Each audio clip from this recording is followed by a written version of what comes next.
Vamos dar início à última fronteira com Miguel Gonçalves, coordenador da Cidade Planetária. Miguel, bom dia, bem-vindo. Bom dia, Estela. Estamos à espera de chuva em Portugal, mas tu hoje vais-nos falar sobre neve e noutras paragens. Nós hoje vamos falar muito de meteorologia, não na Terra. Também está um bocado esquisito. Lá fora, aqui no Porto, ameaça chover. Mas vamos falar de meteorologia em Marte e também nos planetas gigantes Urano, Neptuno, olha, e também numa estrela. Vamos começar por Marte. Quem diria? Neve em Marte. É o boletim meteorológico, pelo menos é o resultado de 3 simulações que um investigador, um astrofísico francês, juntou apenas numa para tentar dar o resultado mais preciso sobre o que é que acontece nas noites e nas madrugadas marcianas em algumas zonas do planeta vermelho. Água em Marte nós já sabemos que existe. Os polos têm gelo, tal como os polos da Terra. Por baixo da superfície pensa-se até que poderão existir grandes reservatórios de água e também sabemos que eventualmente foram encontrados alguns vestígios de água salgada na superfície há alguns anos. Portanto, a água não é novidade.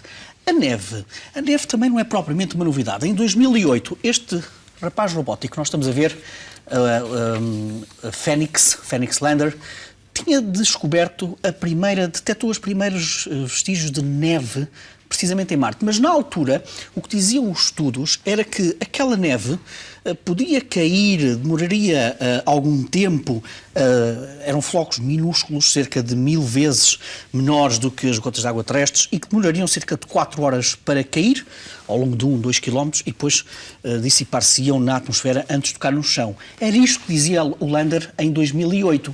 O que é que diz este estudo? Desculpa. Este estudo agora diz que nós temos de facto neve, mas que demora entre 5 a 10 minutos a caírem das nuvens. E há aqui um fenómeno de convecção muito interessante. A convecção nós conhecemos aqui na Terra, o ar mais quente tende a subir, o ar mais frio tende a descer, tende a ficar mais perto, neste caso, da superfície marciana, e o que acontece é que durante a noite e durante a madrugada marciana, em que obviamente as temperaturas vão descendo, aquelas nuvens que estão na atmosfera marciana e que absorvem muito calor durante o dia marciano, à medida que vai arrefecendo, elas vão descendo ao longo da atmosfera de Marte. E, à medida que vão descendo, encontram o ar quente que ainda está aprisionado também no solo marciano.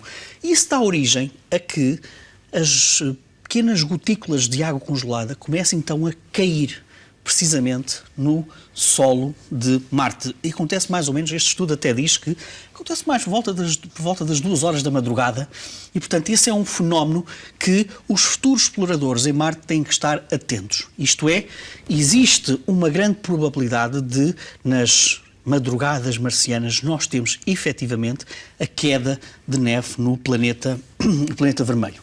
Mas olha, vamos passar rapidamente para os planetas Urano e Neptuno, para falar de diamantes. E falar de diamantes porquê? Uma experiência absolutamente lindíssima de física, um prodígio também da tecnologia feito no CELAC, no National Accelerator Laboratory, nos Estados Unidos, revelou que há grandes diamantes, como mostra esta ilustração, há gigantescos diamantes, Estela, que podem rodear os núcleos dos planetas Urano e Neptuno. Como é que eles chegaram a esta conclusão? Muito simplesmente, eles tentaram simular o que serão as condições de pressão e temperatura a cerca de 10.000 km abaixo das superfícies de Neptuno e de Urano. E como é que fizeram isso? Criaram ondas de choque gigantescas, utilizando a mais potente tecnologia que nós temos hoje para chegar precisamente a esses valores de pressão e temperatura. E juntaram nessas pressões e temperaturas hidrogênio e carbono. São aqueles elementos que encontramos nestas zonas de Urano e Neptuno. E então, quando o hidrogênio e o carbono foram sujeitos a estas ondas de pressão para, no fundo, simular aquilo que é encontrado nas zonas mais próximas do manto e do núcleo de Urano e Neptuno, o que é que eles descobriram? Descobriram que àquela pressão e temperatura o metano que existe ali forma grandes cadeias de carbono e hidrogênio que se assemelham aos diamantes que nós conhecemos aqui na Terra. E que outros dos resultados muito interessantes desta simulação diz que, ao longo de milhares de anos, estes diamantes foram sendo como que empurrados para zonas mais interiores de Urano e Neptuno e ficaram alojados ali, à volta de Urano e Neptuno, e, portanto, há um autêntico donut de diamantes a cobrirem o núcleo destes planetas. Este resultado também diz que nos exoplanetas parecidos com Urano e Neptuno, que nós encontramos à volta de outros planetas que orbitam outras estrelas, provavelmente encontraremos também este tipo de fenómeno. Miguel, a imagem do coração do escorpião é outro dos temas que vais partilhar connosco. De que é que se trata? Isto quase parece, já tivemos meteorologia, agora parece zoologia, mas não, este escorpião que nós estamos a falar é uma constelação que nós vemos perfeitamente neste céu de primavera e de verão, e Antares é o coração da constelação do escorpião. Esta imagem que nós estamos a ver é uma ilustração, é preciso realçar isto, e é uma ilustração que nos vai depois mostrar aquela que é a imagem mais detalhada de sempre de uma estrela, precisamente Antares. Antares, olha, está, é precisamente esta imagem. Esta imagem mostra-nos com um detalhe absolutamente extraordinário a velocidade com que o gás sai deste supergigante. E o termo não é uma metáfora, é mesmo supergigante. Estamos a falar de uma estrela, uma das maiores que nós conhecemos, tem cerca de 12 vezes a massa do Sol e um diâmetro de cerca de 700 vezes maior do que o nosso Sol. É uma estrela gigante, já está na parte final da sua vida. E, graças ao VLT, o Very Large Telescope do Observatório Europeu do Sul, nós agora temos esta imagem preciosa de como é que o gás e a matéria saem das gigantes vermelhas. Isso é um tema de grande debate na astronomia hoje em dia, porque ainda hoje nós sabemos que nesta fase final das vidas destas estrelas há uma injeção de material, ela perde massa autenticamente através de matéria e de gás que foge das estrelas, só que nós ainda hoje não percebemos muito bem quais são os mecanismos que originam essa perda de massa. E também a quantidade de perda de massa e a extensão. E porquê é que eu falo aqui da extensão? Por uma razão muito simples. Porque o que nos diz o estudo, que foi agora apresentado, é que foi encontrado gás turbulento de baixa densidade a uma distância muito mais longínqua da estrela do que aquilo que os modelos que nós conhecemos permite.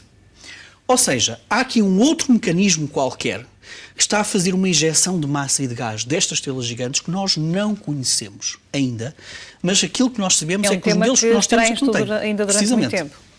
E, portanto, esta imagem detalhada é não só uma imagem preciosa do ponto de vista visual, mas também do ponto de vista termodinâmica, da física, para tentar perceber como é que na fase final destas estrelas a matéria é expulsa. Miguel, foram uns dias marcados pelo eclipse total do Sol, de um espetáculo que tu apelidas de outro mundo, mas que é deste. Alguns puderam vê-lo com mais pormenor, também longe daqui.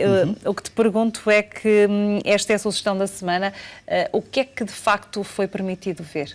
Nós não podemos fugir, obviamente, à imagem da semana do eclipse total do Sol. Porque, em primeiro lugar, porque é que este eclipse total do Sol, os eclipses são uma coisa bastante corriqueira na mecânica celeste. Porque é que este esteve particularmente focado neste ano? Por uma razão simples.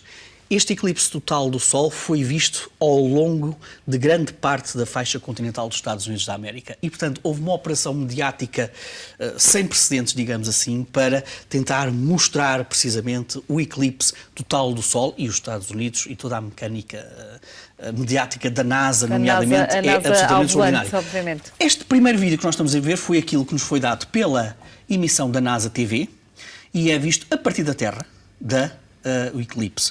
O outro vídeo que nós temos para ver é uma imagem, é um vídeo extraordinário de um satélite que está a mais de 1 milhão de distância da Terra e que nos mostrou o eclipse a partir do espaço. E o que é o eclipse a partir do espaço? Olha, isto que nós estamos a ver é aquele sombreado que nós vemos na Terra, aquilo é a sombra da Lua na Terra. E isso é o básico, digamos assim, do que é o eclipse. E por último, esta imagem que eu vou pedir aos nossos colegas da Regi que coloquem é uma imagem muito curiosa. Chama-se o eclipse de 21 de agosto de 2017. É uma pintura de um dos mais notáveis pintores espaciais, Pat Rawlings. Ele pintou isto em 1989 para um livro de Isaac Asimov. E o Pat Rawlings lembrou-se, obviamente, desta imagem porque ele disse que quando eu fiz este desenho, eu pensei que em 2017 havia astronautas na Lua que podiam ver este eclipse a partir da Lua. Uma espécie de curiosidade, de reflexão que deixamos no fecho da rubrica desta semana. Miguel Gonçalves, até ao próximo domingo. Obrigada. Fazemos uma pausa no Bom Dia Portugal, a quem nos acompanha na RTP3, para a RTP1 é mesmo o ponto final. Resta-me desejar-lhe um bom fim de semana.